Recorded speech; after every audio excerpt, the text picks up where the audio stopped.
જય જવાન જય કિસાન મિત્રો। આજે આ વિડીયોની અંદર બે વિષય ઉપર વાત કરવાની છે કે આ સરકારે કપાસની આયાત કરી અને કપાસના ભાવ ખેડૂતોને ન મળે એના માટેનો પ્રયાસ કર્યો અને કાલે ડુંગળીની નિકાસબંધી કરી, જેથી કરીને ડુંગળીના ખેડૂતોને સારા ભાવ મળવાની અપેક્ષા હતી, જે લાલચ હતી, આપણી લાગણી હતી કે આ વર્ષે ખેડૂતોને ડુંગળીની અંદર 2 પૈસા મળશે અને ગયા વર્ષે ને આગલા વર્ષે જે ડુંગળીમાં આપણે માર ખાધો તો એનું વળતર આપણને મળી રહેશે। પણ આ સરકારને પેટમાં તેલ રેડાણું અને ડુંગળીનો નિકાસ બંધ કરી તો આજે પરિસ્થિતિ એક જ દિવસમાં ડુંગળીનું માર્કેટ 200 રૂપિયા નીચે આવ્યું। ખેડૂતોએ ખૂબ જાગૃત થવાની જરૂર છે, ખૂબ ગંભીરતાથી લેવાની જરૂર છે કે કોઈ પણ ચીજ વસ્તુ તમે લેવા જાઓ, આ વર્ષે લીધી હોય ને આગલા વર્ષે લેવા જાઓ તો એનો ભાવ એમાં સડીને આવ્યો હોય। ક્યારે એક પણ વસ્તુના ભાવ, સામાન્ય તમે બાલ દાઢી કરાવવા જાઓ એના પણ ભાવ વધીને આવ્યા હોય। ક્યારેય એવું તમને બન્યું કે આજે 30 રૂપિયાની દાઢી કરતો હોય એ આવતા વર્ષે 15 રૂપિયાની કરશે? એવું ક્યારેય નહીં બને। એનું કારણ છે મોંઘવારી છે, સ્વાભાવિક છે, બધાને પોતપોતાનો પરિવાર ચલાવવો હોય, મોંઘું થાય તો હવને પોતપોતાનો ધંધો હોય એમાં ભાવ વધારે, આપણને સમજ પડે। પણ ખેડૂતના દીકરાને એકને એવું છે કે આ વર્ષે કદાચ ને 2000 નો કપાસ વેચાણો હોય તો આવતા વર્ષે ઈનો કપા 1200 કે 1400 રૂપિયામાં વેચવાનો થાય। એનું કારણ શું છે કે ખેડૂત સંગઠિત નથી, ખેડૂતનો કોઈ એવો નેતા નથી, ખેડૂતનો કોઈ એવો આગેવાન નથી, અને આગેવાન છે તો ખેડૂતો એને સહકાર આપતા નથી। આ મિત્રો કડવું સત્ય છે કે ચૂંટણી આવે ત્યારે કોઈનો માસીનો લડતો હોય, કોઈનો મામાનો લડતો હોય, કોઈના સમાજનો લડતો હોય, કોઈના ધર્મનો લડતો હોય, કોઈ રાજનેતાનો દીકરો લડતો હોય, એની પાછળ બધા જોડાઈ જાય છે। પણ એ લડે છે એના માટે લડે છે, તમારા માટે નથી લડતા। અને જો તમારા માટે લડતા હોય તો આજે ડુંગળીનો નિકાસ બંધ કરી તો સરકારમાં કહેવા જોઈએ, સરકારમાં એને કહેવું જોઈએ કે મારા ખેડૂતોની ડુંગળી ઢોલે ટીપા હે, તમે આ નિકાસ બંધી કરી છે। 2 વર્ષથી આ ખેડૂત તો ખેતરમાં રોટાવેટર મારતો હતો, ખેતરમાં ખાતર કરતો હતો, આજે 2 પૈસા મળવાની અપેક્ષા છે તો આજે તમે નિકાસ બંધ કરશો તો મારો ખેડૂત શું કરશે? પણ મિત્રો આવો સવાલ કરવા માટે કોઈ નેતા નથી, માત્ર પદ, પ્રતિષ્ઠા અને પૈસા માટે રાજનીતિ કરે છે। યાદ રાખજો, તમારા માટે કોઈ રાજનીતિ નથી કરતા। અને એ નેતાને જ્યારે જરૂર પડે તાલુકાની અંદર કે જિલ્લાની અંદર મોટી સભાનું મેવાડો કરવાનો હોય, માણસો ભેગા કરવાના હોય, ત્યારે આવા નેતા, આ જે સાપલુસી કરતા નેતા સરકારની, એના પણ સાપલુસી કરવાવાળા આપણા ખેડૂતો ટેમ્પા, ટ્રેક્ટરો, બસો અને ક્યાંયથી માણા ભેગા ન થાય તો મજૂરને પણ લઈને જાય છે। મિત્રો આવા લોકોને ખરેખર તમારા નેતાને પૂછો, તમે તો માણસોનો મેવાડો ભેગો કરીને તમે એને જીતાડી દીધા, એ તો રાજ માંડ્યા કરવા, સત્તા માંડ્યા કરવા, સંપત્તિ ભેગી માંડ્યા કરવા, પણ તમે શું કરો છો ને તમારા માટે એને શું કર્યું? એ સવાલ કરવાની તમારી હિંમત નથી, કારણ કે તમે ગુલામ બની ગયા છો। એ રાજનેતા પણ સરકારના ગુલામ છે અને તમે આ રાજનેતાના ગુલામ છો, યાદ રાખજો। અને આપણી આ સરકાર 2022 ની અંદર ખેડૂતની આવક બમણી કરવાની વાતો કરતી હતી, આજે કપાસ 1400 કે 1300 રૂપિયામાં ઢોલે ટીપાય છે। ગયા વર્ષે ને આગલા વર્ષે એ કપાસનો ભાવ 2500 રૂપિયા હતો। એ ખેડૂત એક એવો છે કે ખોટ ખમી હગે, અને ખેડૂત ને કુદરત પણ ખોટ આપે ને સરકાર પણ ખોટ આપે। એટલે જે ડુંગળીના 2 પૈસા મળે તો ગરીબોની કસ્તુરી, ગૃહિણીઓનું બજેટ ખોરવાઈ જાય છે। તમારો બાપ અમારી બાઈઓનું શું ખોરવાઈ જાય છે અમને ખબર છે।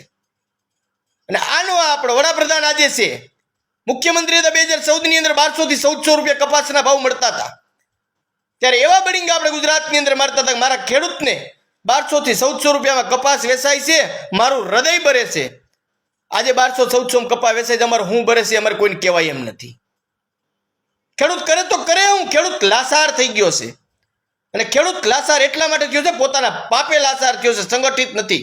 કોઈ ખેડૂત આગેવાન ખેડૂતોને બોલાવે, કોઈ ક્યાંય માનો કે સરકાર સામે કાંઈ પણ જન આંદોલન કરવાનું થાય તો તો કેટલા ખેડૂતો જાઓ, એમાં ખેડૂત પાસે ટાઈમ નથી, પોતા માટે જવા માટેનો ટાઈમ નથી, પણ તમારા નેતા તમને બોલાવશે, 200 ગ્રામ ભજીયા ખવડાવશે, 100 ગ્રામ તમને મોહનથાળના ઢેફલા તમારી થાળીમાં પીરસશે, તો હળી કાઢીને જાય અને 5-50 ને ભેગા લઈને જાય, કારણ કે તમારે ત્યાં સાપલુસી કરવાની છે.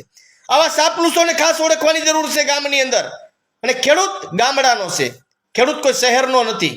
દરેક ખેડૂત ગામડાની અંદર મોટો થાય છે અને ગામડાની અંદર એનું કાંઈ પણ કામ ધંધો હોય છે. આપણે પણ આપણો પરિવાર ચલાવવો છે, આપણે પણ આપણા છોકરાઓને ભણાવવા છે, સારી સ્કૂલ કોલેજોમાં ભણાવવા છે, પણ મિત્રો આપણે આપણા માટે ટાઈમ નથી. આપણા નેતા બોલાવશે તો એવા નીકળી પડશું જાણે આપણા બાપની જાનમાં જતા હોય એવી રીતે. અને હમણાં ખાતરની નવી ઠેલીઓ આવે છે, એમાં આપણા મોદી સાહેબનો ફોટો અને એટલી અમે સબસિડી આપે. કોઈ નવી નવાઈની વાત કરો છો? આની પહેલા કોઈ સબસિડી નહોતા આપતા, એ સરકારે તો ક્યારેય આવું ન જાહેરાત કરી. મિત્રો, તમને દરેક વસ્તુમાં તમારી જાહેરાત, તમારા ફોટા અને તમારા સીન સપાટા તમને દેખાય છે. આત્મનિર્ભરની વાત કરો, અમને જ શીખવાડો તમે આત્મનિર્ભરની વાત. અરે કદાચ અમારી પાસે સાર દુકાળ પડ્યા હોય અને 5મા વર્ષે અમે ઘરેણા બાયુના ભંગવી વ્યાજે પૈસા લઈ આવી, ઉસી પાસીના કરી, અને જેઠ મહિને વીજળીને વાદળ ગાજવા માંડે ને, તો ખેડૂતનો દીકરો વરસાદ થયેલે દંતાર લઈને ખેતરના શેઢે ઊભો હોય. અમને તમે આત્મનિર્ભરના સપના દેખાડશો, તમે અમને આત્મનિર્ભર બનાવવામાં નીકળ્યા છો.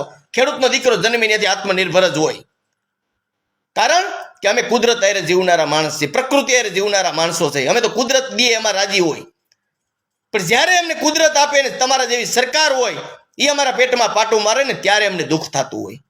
અમારે પણ પરિવાર છે, અમારે પણ અમારા પરિવારના સારા સપના છે, અમારે પણ સારા મકાનમાં સારા વ્યવસ્થિત બધાને 4 વ્હીલમાં ફરવું છે. બીજાનું જો તમને પેટમાં ભરતું હોય તો ખેડૂતને ક્યારેક પેટમાં બારો ને. અને મીડિયા કર્મીઓ, ગૃહિણીઓનું બજેટ ખોરવાઈ જાય એ ટીવી મીડિયાની અંદર ઉરલીને બતાવશે, પણ ખેડૂતનો દીકરો લાસાર બની ગયું છે. કપાસના ભાવ 1400 રૂપિયા, 2 વર્ષ પહેલા 2500, આજે 1400માં ખેડૂતને કપાસ કેમ પોહાય?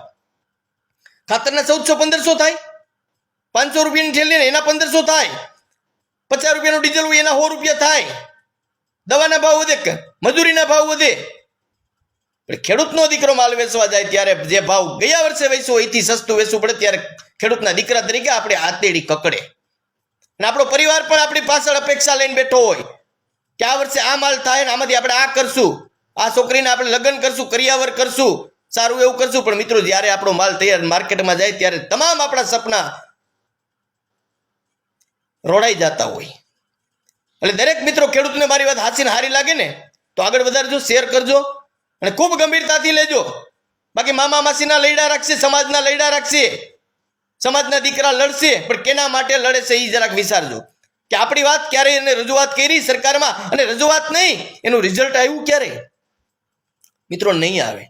કારણ કે પોતાના પદ પ્રતિષ્ઠા અને પૈસા માટે લડે છે, તમારા માટે નથી લડતા, પ્રજા માટે નથી લડતા. આજે આપણે જોઈશું ટીવી મીડિયાની અંદર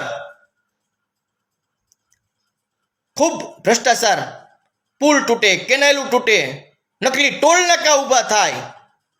મિત્રો, ક્યાં સુધી હદ વટાવી છે આ લોકોએ. એટલે દરેક મિત્રોએ ખૂબ જાગૃતતાની લેવાની જરૂર છે, દરેક ખેડૂતોએ જાગૃત થવાની જરૂર છે. કાંઈ કરવાની જરૂર નથી, ખાલી જાગૃત થાવ અને તમારા નેતાને સવાલ પૂછતા થાવ એટલે ઘણું છે. એટલે તમારા નેતાની ખબર પડશે કે આપણે ખેડૂત નેતાના બળિંગા મારી છીએ, પણ આપણને સવાલ કરે છે. આ તો આયલા રાખે છે, ચૂંટણી આવશે એટલે ફરી પાછા ઓલા રાફડામાંથી જેમ નીકળે ઓલા એવી રીતે નીકળી પડશે. અમે ખેડૂત નેતા, અમે તમારા માટે આ કર્યું તે કર્યું. પણ તમે ક્યારેક પૂછ્યું ને કે તમે અમારા માટે શું કર્યું એમ? અને જો તમારા ખેડૂત નેતા હોય તો આ ડુંગળીનો નિકાસ અટકી જાય, અને જો તમારા ખેડૂત નેતા હોય તો ઓસ્ટ્રેલિયાથી કપાસની આયાતી ન થાય. અહીં ખેડૂતનો માલ ઢોલેટી પાતો હોય અને કપાસની આયાત કરે. મિત્રો, 2000 નીચે કોઈ ખેડૂતના દીકરાને કપાસ ન પોહાય. હું ખેતી કરું છું, મોંઘું છે બધું, લેવા જાવ એટલે મોંઘું, દેવા જાવ એટલે સસ્તું, અને છતાંય જો આપણે આંખું ન ખૂટતી હોય તો આપણા કર્મ વિધાતા. જય હિન્દ, જય ભારત, જય જવાન, જય કિસાન. વાત હારીને હાચી લાગે તો આગળ વધારજો અને દરેક ખેડૂતને જાગૃત કરવાના પ્રયાસ કરજો.